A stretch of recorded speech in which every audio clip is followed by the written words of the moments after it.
Only a year ago, DaVinci Resolve 19 brought exciting changes to the table. And now Resolve 20 is here.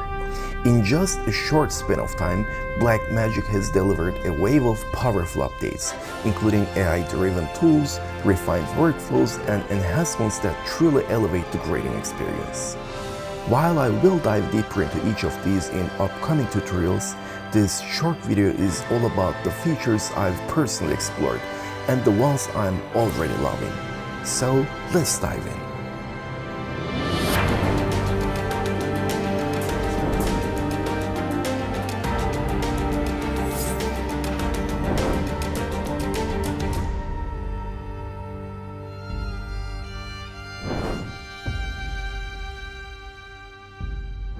Before we jump into the new features, let me quickly walk you through the base grade. What you're seeing here is my usual CSD workflow.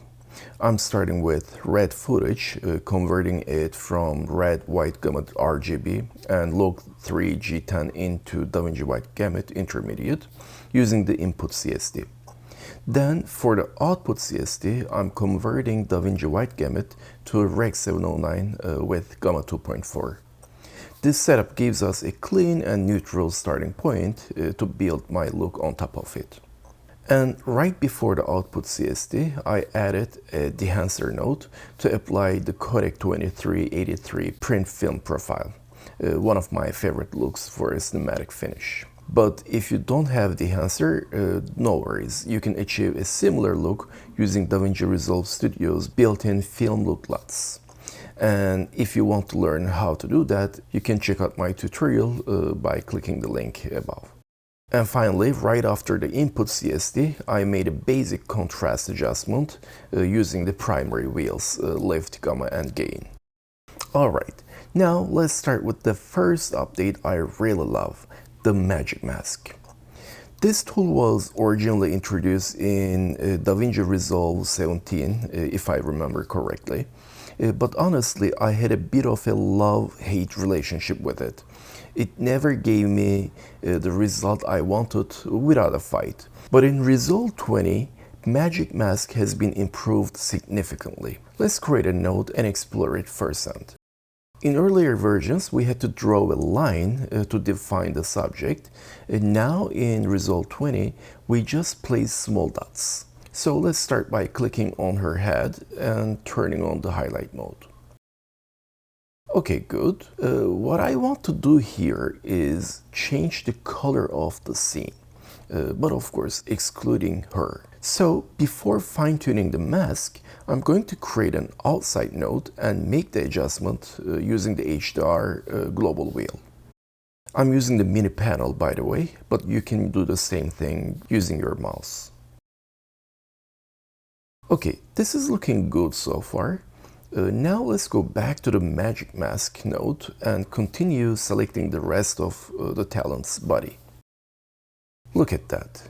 With just one click, you can already see how powerful this tool has become. It's like magic indeed. By the way, let's switch the quality to best for better results.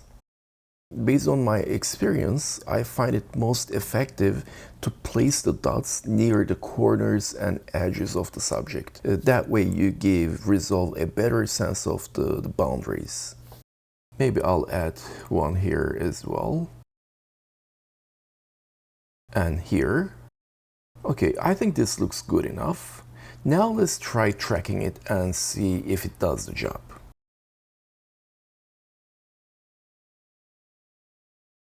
Well, I think that was almost perfect.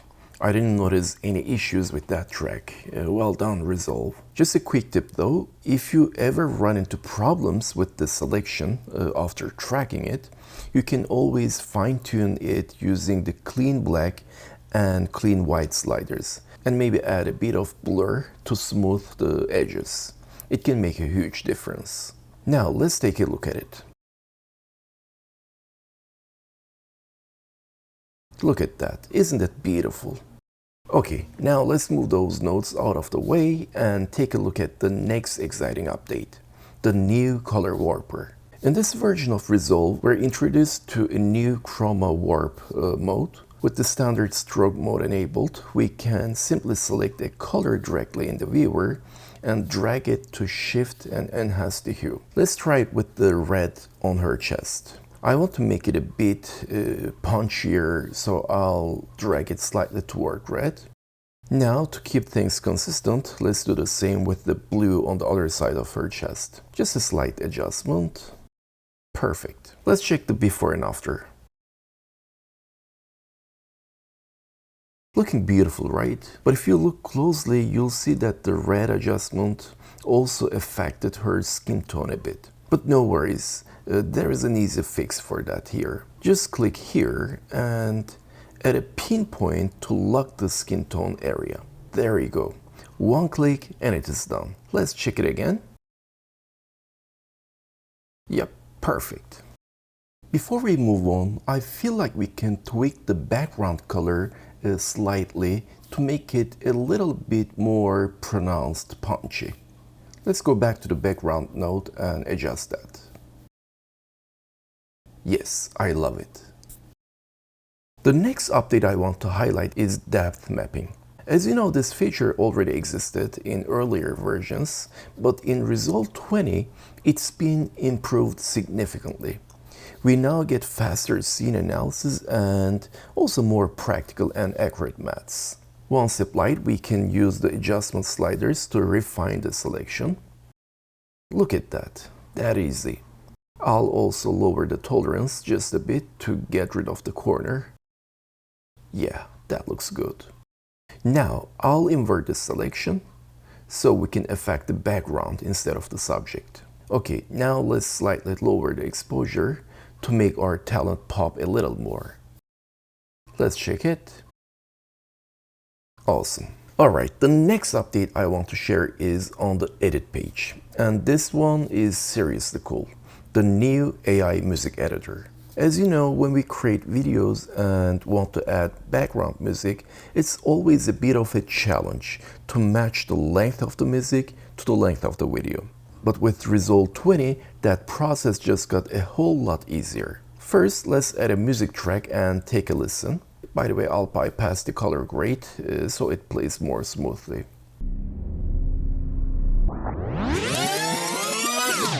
As you can see, it's a long piece, and I want to shorten it to match the video clip above. The first improvement is the ability to visually display the beats in an audio track. For that, just right-click and select Show Music Beats. The AI will analyze the clip and show us the beat markers, making it much easier to choose where to cut. Okay, maybe we'll start it right here. Nice. Now let me show you an even better way to do this. First, I'll undo that edit and move to the inspector panel. Here we now have a new feature called the AI Music Editor. All we have to do here is enter our target length and hit adjust. Let's set it to 40. And just like that, it's done. The AI automatically restructures the track and you can even see the edit points visually. Let's hit play and listen.